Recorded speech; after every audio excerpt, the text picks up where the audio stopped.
Habari, it's Akachan no Tatsumaki, and I'm going to tell y'all how I felt about the Death Note movie. My overall, my overall rating, right to the point, is obsolete. I didn't care for it. So, without further ado, Kakat the Koi. Okay, first off, I didn't care for any of the characters' betrayals, and compared to that to the manga and the anime side. In fact, you know what? That's what exactly I want to do.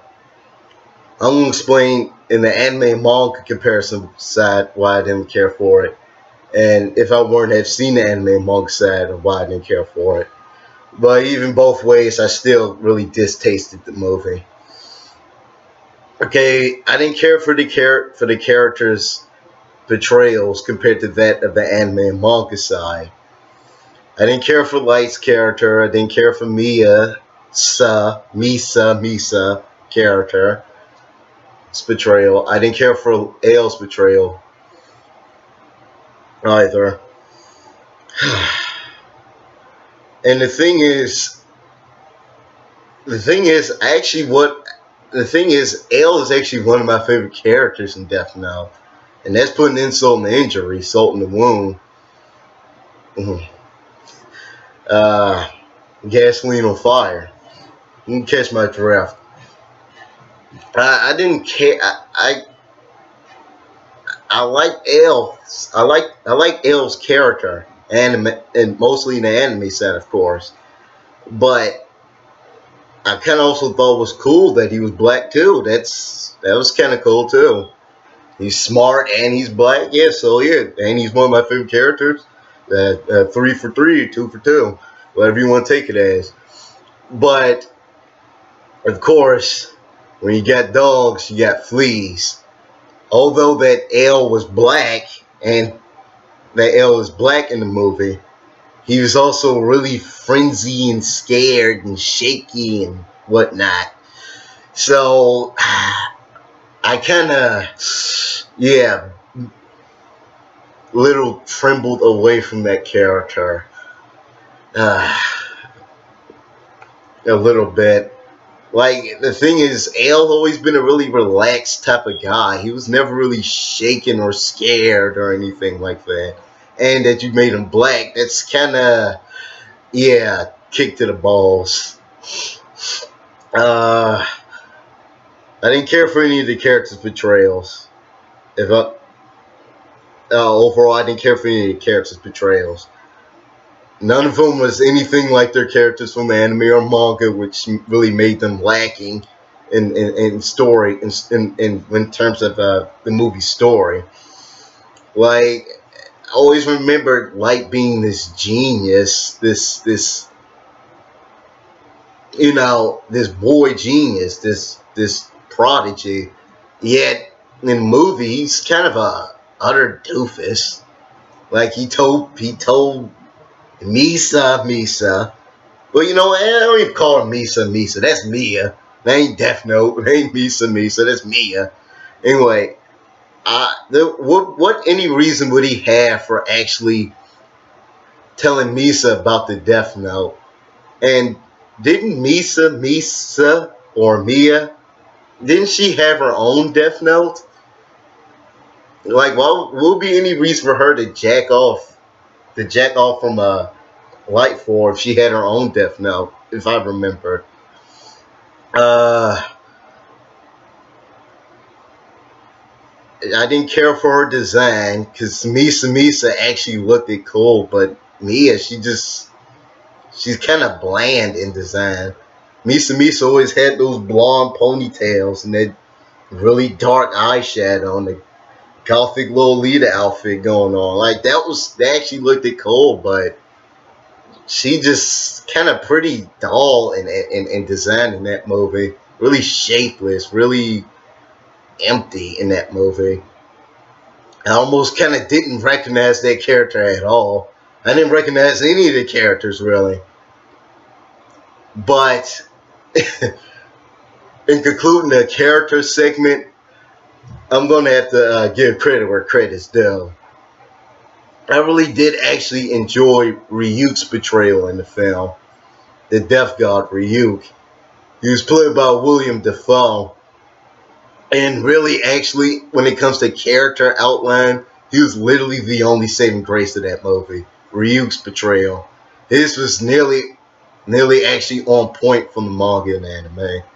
It's almost like Ryuk literally stepped outside his anime and manga and went to that God forbidden movie.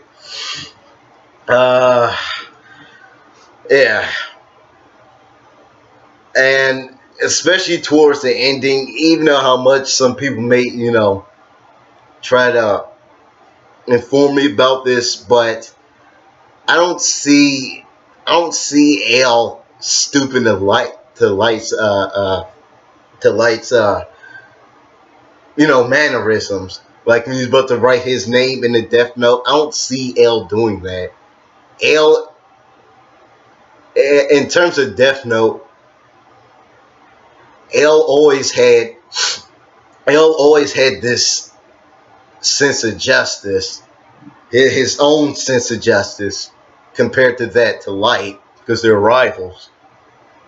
L always had rational justice, and Light had irrational justice.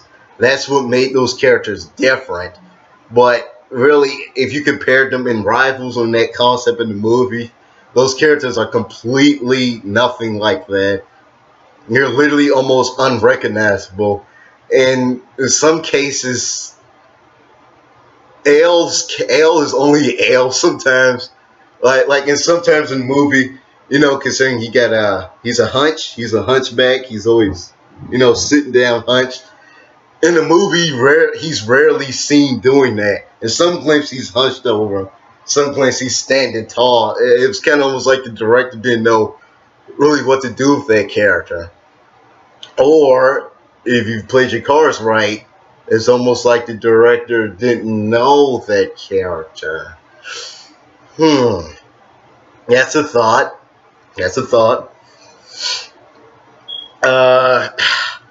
The movie really strayed away what Death Note really meant. It's a psychological, philosophical standpoint. It's moral to it. The movie kind of really actually didn't know what Death Note really meant in terms of story writing. And really, honestly, I would have better off been seen in Final Destination or something. It's just a really bad knockoff for that film. That's exactly what Death Note is. Because the Death Note Netflix joint, that is not Death Note. That's Final Destination. That movie kind of really missed out on what Death Note really meant. Going into the manga, going out of the manga and anime side, I'm going to what if I didn't see the anime on manga side. If I would have saw that movie, not knowing what the anime manga was, I still wouldn't have cared for it. Like I said before, it's just a giant Final Destination knockoff.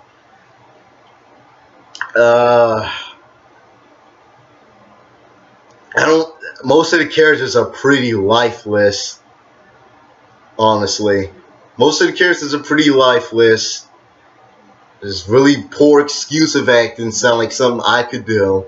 Half of my previous videos on Patreon and on my YouTube channel, all the acting and jokes and puns I make, all of that is literally way better than most of the acting in that movie.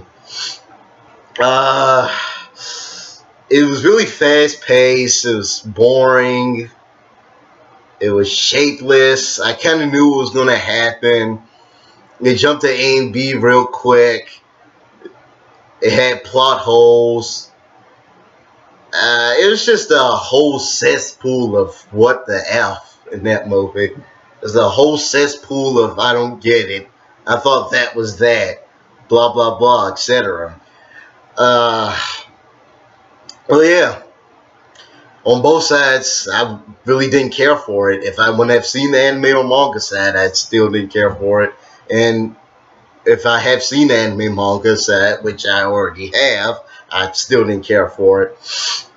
uh, double-edged sword, more or less. That's exactly what that movie was to me. If I haven't would have saw one of them on both sides, or if I did, I still wouldn't have cared. I still wouldn't have cared for it. Uh, it almost seemed. I'm concluding more or less. It kind of almost seemed like the writers and directors really didn't actually know what they were dealing with. It's almost like they didn't actually know what Death Note was. Like, literally, they just took fragments and pieces and parts from the movie and smushed it together. And, did their own little 2 cents, their own little fancy writing in it. They missed out what Death Note really meant. And it was pretty shapeless. It was pretty boring on that side, and it was pretty inaccurate on the manga and anime side. But even both ways, I really disliked the movie. Yeah. And Netflix, Death Note was in the wrong hands. Death Note was in the wrong hands when that movie was made. Netflix completely shat over that movie. And I only liked the Ryuk's portrayal, and everyone else was pretty inaccurate or just really lifeless and boring characters. Well, here's the end of the video.